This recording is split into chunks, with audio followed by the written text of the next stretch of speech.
कि स्वयं अयोध्या नरेश श्री रघुनाथ जी बिना किसी आसन के धरती पर बैठे हैं। उनका चेहरा अस्त होते सूर्य की तरह फीका लग रहा था। उनकी आंखों से लगातार आंसू बह रहे थे। अपने पिता के समान बड़े भाई को इस तरह व्याकुल व दुखी देखकर तीनों भाई डर गए और दौड़कर श्री राम के पास पहुंचे। लक्ष्मण ने चिंतित स्वर में पूछा, भैया भैया क्या हुआ? आप ठीक तो हैं? आपकी आंखों में आंसू? क्या कारण है भैया इसके पीछे? ऐसी क्या बात हो गई कि आपको हम तीनों को तुरंत बुलाना पड़ा? भैया आप आदेश करें, आप पर आई किसी भी विपत्ति को हम तीनों ही तुरंत खत्म कर देंगे। भरत ने भी चिंतित स्वर में पूछा, महाराज ऐसी कौन सी विपत्ति आ पड़ी है कि आपका चेहरा दुख और पीड़ा से भरा हुआ प्रतीत हो रहा है? मेरे होते हुए आप राजकाज की बिल्कुल भी चिंता न करें। आपकी सेवा में रहते हुए मैं सभी कार्य संभाल लूंगा। आप बिना किसी चिंता के भाभी के साथ रहें। शत्रुघ्न भी चिंता और व्याकुलता से श्री राम के चरणों में लिपट गए। तीनों भाइयों को इस तरह चिंता में देख प्रभु श्री राम ने स्वयं को संभाला और तीनों भाइयों को उठाकर अपने पास बिठाया और व्याकुल भाव से कहा, मेरे प्रिय राजकुमारों, तुम तीनों को इस तरह असमय बुलाने के पीछे एक विशेष कारण है। मेरे इस दुख व पीड़ा का निवारण करने के लिए मुझे तुम तीनों की आवश्यकता है। मुझे अपने बाल सखाओं के माध्यम से यह पता लगा है कि इस समय अयोध्या नगर के निवासियों के मन में मेरे लिए घृणा का भाव पनपने लगा है। नगर निवासी अपने महाराज के एक निर्णय को लेकर संशय में हैं। श्री राम के मुख से इस तरह की बात सुन तीनों भाई आश्चर्य में पड़ गए। भरत ने पूछा, महाराज आपको अवश्य ही किसी ने गलत सूचना दी है। समस्त अयोध्या नगर के निवासी आपके पुरुषार्थ और वीरता को प्रणाम करते हैं। इस पर श्री राम ने दुखी मन से कहा, अनुज भरत, एक सफल राजा वही होता है जो अपने बारे में हो रही अच्छाई को अनसुनाकर बुराई पर ध्यान दे। इस समय अयोध्या नगर में सीता के चरित्र को लेकर कई तरह की चर्चाएं चल रही हैं। नगर वासियों को लगता है कि दुराचारी रावण व राक्षसों के बीच लंबे समय तक रहकर लौटी सीता को मुझे नहीं अपनाना चाहिए था। हे लक्ष्मण, तुम तो स्वयं इस बात के साक्षी हो कि किस प्रकार मायावी रावण सीता को छल व कपट से अपहरण कर ले गया था और उसके संहार के बाद वही लंका नगरी में मुझे इस बात का आभास हो गया था कि इतने दिनों राक्षसों के बीच रहने के बाद भी मैं जानकी को वापस अयोध्या कैसे ले जा सकूंगा। इसी बात का विश्वास दिलाने के लिए मैंने सीता को अग्नि परीक्षा के लिए कहा। उसने अग्नि में प्रवेश भी किया था, जिसके बाद देवताओं के सामने स्वयं अग्नि देव ने जनक नंदिनी को निर्दोष और पवित्र बताया था। स्वयं देवराज इंद्र ने मुझे सीता को सौंपा था। यहां तक कि मेरी अंतरात्मा भी उसे पूर्णतः शुद्ध व पवित्र मानती है। इसीलिए मैं सीता को अयोध्या लाया था। हे प्रिय शत्रुघ्न, इतनी कठिन अग्नि परीक्षा के बाद भी नगर वासियों के मन में तुम्हारी भाभी के चरित्र को लेकर शंकाएं हैं। इसी बात को लेकर मेरे मन में अपार पीड़ा व दुख है। एक राजा के लिए अपनी प्रजा से बढ़कर कुछ नहीं होना चाहिए। इसीलिए हे राजकुमारों, मैंने इस समाधान के लिए एक कठोर निर्णय लिया है। मैं चाहता हूं कि तुम तीनों मेरे इस निर्णय के बाद मुझसे कुछ न कहना और तुरंत इसका पालन करना। मैंने ये निर्णय लिया है कि नगर वासियों के मन की संतुष्टि व इस चर्चा को विराम देने के लिए सीता को अयोध्या नगरी को छोड़कर जाना होगा। महाराज श्री राम के मुख से यह बात सुनकर तीनों भाई सन्न रह गए। ऐसा लगा मानो किसी सांप ने तीनों को डस लिया हो। मां समान भाभी व अयोध्या की महारानी को राज्य से निकालने की बात तो कोई सपने में भी नहीं सोच सकता था, लेकिन श्री राम के निर्णय के आगे तीनों की एक न चली। तीनों भाइयों की आंखों से निरंतर आंसू बहने लगे।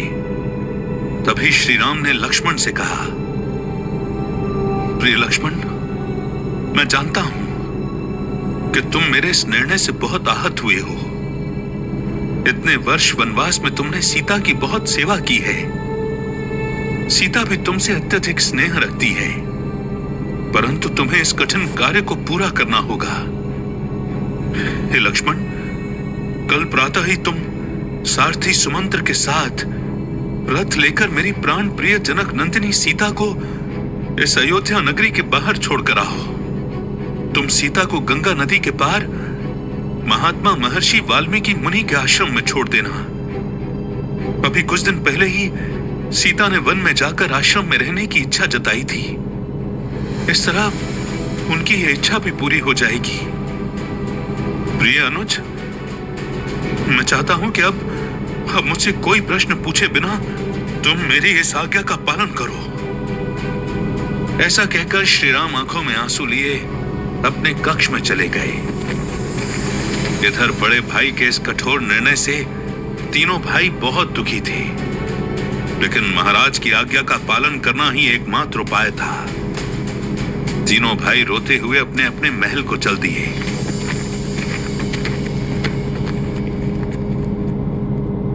दोस्तों, यहां पर रामायण के बीच में से मैं एक छोटा सा विराम लेता हूं और कुछ कहना चाहता हूं। हम सभी ने रामायण किसी न किसी रूप में पढ़ी, सुनी और देखी तो होगी ही। और रामायण से श्री राम जी का चरित्र स्थापित होता है मर्यादा पुरुषोत्तम के रूप में, एक ऐसे दिव्य मानव के रूप में जिससे कोई भूल नहीं होती। मगर जब रामायण में यह दृश्य आता है कि सीता जी को एक बार फिर महल छोड़ करके वन में जाना पड़ता है, आश्रम में जाना पड़ता है, तो सवाल यह उठता है कि क्यों सीता जी के चरित्र पर संदेह करने पर या उंगली उठाने पर श्री राम जी ने सीता जी को वन जाने दिया। हम चूंकि वाल्मीकि रामायण से ही आपको समराइज करके रामायण सुना रहे हैं, और हम ये भी जानते हैं कि वास्तविक वाल्मीकि रामायण जो लिखी गई थी उसकी मूल प्रति या उसका मूल रूप तो अब हमारे हाथ में है भी नहीं। सारे ग्रंथ नष्ट हो जाने के बाद हमारे समक्ष रामायण रह गई थी। पिछले कई सालों से हम उसी को पढ़ते, सुनते और देखते आ रहे हैं। सीता जी जब वन जाती हैं तो सवाल उठता है कि क्यों श्री राम जी ने ऐसा किया। समाज के कई वर्ग और कई हिस्से इस बात पर बहस करते हैं और श्री रामचंद्र जी पर उंगली उठाते हैं। पर बात यह है कि रामायण एक ऐसा दिव्य ग्रंथ है, यदि इसे बिगाड़ा भी गया है तब भी इसमें इतना सार छुपा हुआ है कि इसमें से हर दृश्य में से कुछ सीखा जा सकता है। पहली बात तो यह है कि रामायण भी श्रीमद् भगवत गीता की तरह ही कर्म और फल के सिद्धांत पर बनी हुई है। याद कीजिए, रामायण कहां से शुरू होती है? राजा दशरथ ने एक आवाज के सुनने पर बाण छोड़ा। उन्हें यह लगा कि उनका शिकार पानी पीने के लिए आ गया है, लेकिन वहां पर श्रवण कुमार अपने माता पिता के लिए पानी भर रहे थे। श्रवण को तीर लगा, उसकी जान गई। श्रवण के माता पिता को दुख हुआ, उन्होंने प्राण त्यागे और राजा दशरथ को श्राप दिया कि पुत्र वियोग में राजा दशरथ का भी देहांत होगा। ये कर्म फल का ही तो सिद्धांत है। रामायण से दूसरी सीख ये मिलती है कि जीवन चाहे श्री राम जी का हो या हमारा, कहीं न कहीं हमारे कर्मों के द्वारा ये पहले ही लिख दिया जाता है कि क्या होगा हमारे साथ, और उन कर्मों को भोगने और उन कर्मों को एक्ट करने के लिए, परफॉर्म करने के लिए हम अपना रोल प्ले करते हैं। श्रवण कुमार का प्राण त्यागना हो, उसके माता पिता द्वारा राजा दशरथ को श्राप देना हो, महाराज दशरथ के यहाँ 4 पुत्रों का जन्म होना हो, एंड श्री राम के राज तिलक के दिन मंथरा द्वारा कैकेयी की बुद्धि फेरना हो, कैकेयी का अपनी जिद पर अड़ना हो, श्री राम को वनवास में भेजना हो, श्री राम का वन वन में भटक कर राक्षसों का संहार करना हो, शूर्पणखा का पंचवटी में आना हो, रावण के भाइयों का वध होना हो, रावण द्वारा सीता का हरण होना हो और इसके चलते अंत में रावण का वध होना हो, या फिर वापस आने पर सीता माता का वापस महल छोड़कर के वन में जाना हो। ये सब पहले से लिखा हुआ है। श्री रामचंद्र जी ने और सीता माता ने इसको बखूबी एक्ट किया, परफॉर्म किया अपने रोल को। दोस्तों, हमारी इंटेलेक्ट ना इतनी डिवाइन नहीं है, इतनी दिव्य बुद्धि नहीं है हमारी कि हम हर एक घटना और हर एक बात के पीछे के रहस्य को, सीक्रेट को समझ सकें। और जब हम डिविनिटी को नहीं समझ पाते और उस पर डाउट उठाते हैं, वहां से विनाश शुरू हो जाता है। जैसा कि श्रीमद् भगवत गीता में लिखा था कि संशय बुद्धि विनश्यन्ति। यहां बात संशय की नहीं है, क्योंकि परमात्मा ने तो स्वयं कहा है कि जैसा कर्म मैं करूंगा मुझे देखकर और करेंगे। इसीलिए ईश्वर से कभी कोई भूल नहीं होती। हर घटना के पीछे स्पिरिचुअल सीक्रेट हैं, हमें उन्हें समझना होगा डीपली। यहां पर उन्हें डिटेल में तो नहीं समझाया जा सकता, लेकिन हाँ, मैं सिर्फ ये कहना चाहता हूं कि कर्म फल के सिद्धांत से कोई नहीं बच सकता।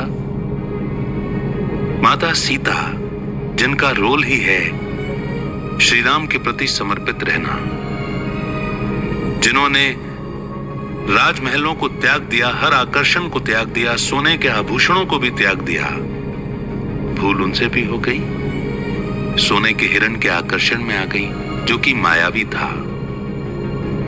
श्री राम, जिन पर कोई संकट आ ही नहीं सकता,